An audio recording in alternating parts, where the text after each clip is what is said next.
Hello guys, welcome back to my YouTube channel. I hope सबैजना सन्चै हुनुहुन्छ होला। अनि आज चाहिँ यसो बाहिरतिर घुम्न जाउँ भनेर यस्तो हतार आमा बिहान कलेज गएर आएर फेरि बजार गएर आएर अनि फेरि जाँदैछु। अहिले चाहिँ लेटाङतिर साथीहरूसँग भेटौँ भनेर, साथीहरू पनि धेरै छन् कि मेरो।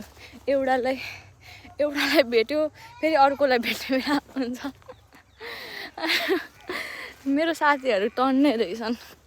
तोरी कस्तो राम्रो भएको छ, यस्तो राम्रो भएको छ, यस्तो पहेँली देखिने क्या तोरीबारी। आजको चाहिँ मेरो आउटफिट गाइज हेर्नु न, पछाडि यस्तो राम्रो तोरीबारी छ। ओ माई गड, कस्तो राम्रो छ क्या, यस्तो राम्रो छ। ओके,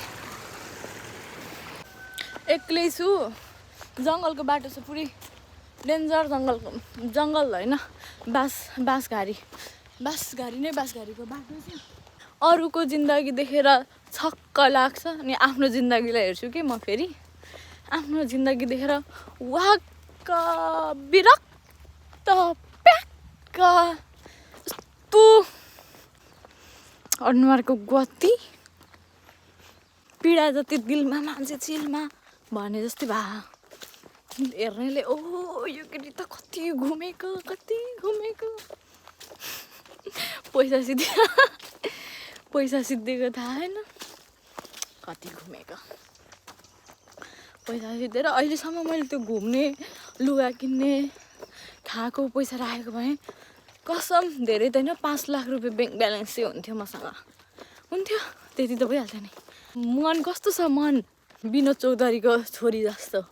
कहिलेकाहीँ त घुम्दै रिङटा लागेर पर्लक्कै ढल्नु नि। ठ्याक्कै भन्नुपर्दा साथीहरू, म कस्तो ठाउँमा आइपुगेँ भने कस्तो चाहिँ ठाउँमा आइपुगेँ, न फर्केर जान मिल्ने न यहीँबाट जान मिल्ने, यस्तो हालत के हो यो। यहाँ म कसरी हिँड्नु, यो हालत के छ। यस्तो लगाएर अब म यहाँ लिएको ठाउँ, यहाँबाट म कता हिँड्नु, अब यहाँ कहाँ टेकौँ, गाडीबाट जाउँ के हुँदो रहेछ। यस्तो घारी हिँड्नु परेको है, आमामामा गाडीबाट आएको। आमामामा यहाँ चाहिँ अलिकति चाहिँ राम्रो रहेछ, हेरौँ कस्तो छ, के गर्नु। आफ्नोको हालत यस्तो छ अनि लुगाइ यस्तो छ, बाफ्रे बाफ। मलाई यो जिन्दगीले चोट दियो गनी। थ्याङ्क गड साथीहरू, बल्ल रोडमा आइपुगे। ल साथीहरू, हामी चाहिँ आइपुगेको छौँ लाफा सेकुवा कर्नरमा। पहिला पनि यहाँ आउने कुरा भएको थियो।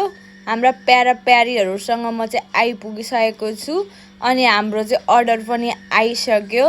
हामीले चाहिँ अर्डर गरेको थियौँ सेकुवा अनि चटपटे त छुटाउने हुन्न नि त, जहाँ गयो नि फर्स्टमै केटीहरूको चटपटे चाहिँ आइहाल्छ। अनि सिकुटी पनि आइपुग्यो त्यत्तिकैमा, हेर्दै कस्तो यम्मी देखिन्छ। म चाहिँ खाँदिनँ, त्यही पनि साथीहरूको लागि। यहाँबाट हेर्दाखेरि कस्तो राम्रो भ्यू हेर्दै हामी खाइरहेको थियौँ। सो निस्किने बेलामा अँधेरो भइसकेको थियो अनि हामीले चाहिँ बाटोमा भक्का खायौँ, पूर्वतिर वान अफ द फेमस भक्का, अनि आलु निम्की पनि खायौँ। अनि हामी चाहिँ जाँदैछौँ घर, रात परिसकेको छ। आजलाई यति नै, बाई बाई, फेरि भेटौँला अर्को भिडियोमा।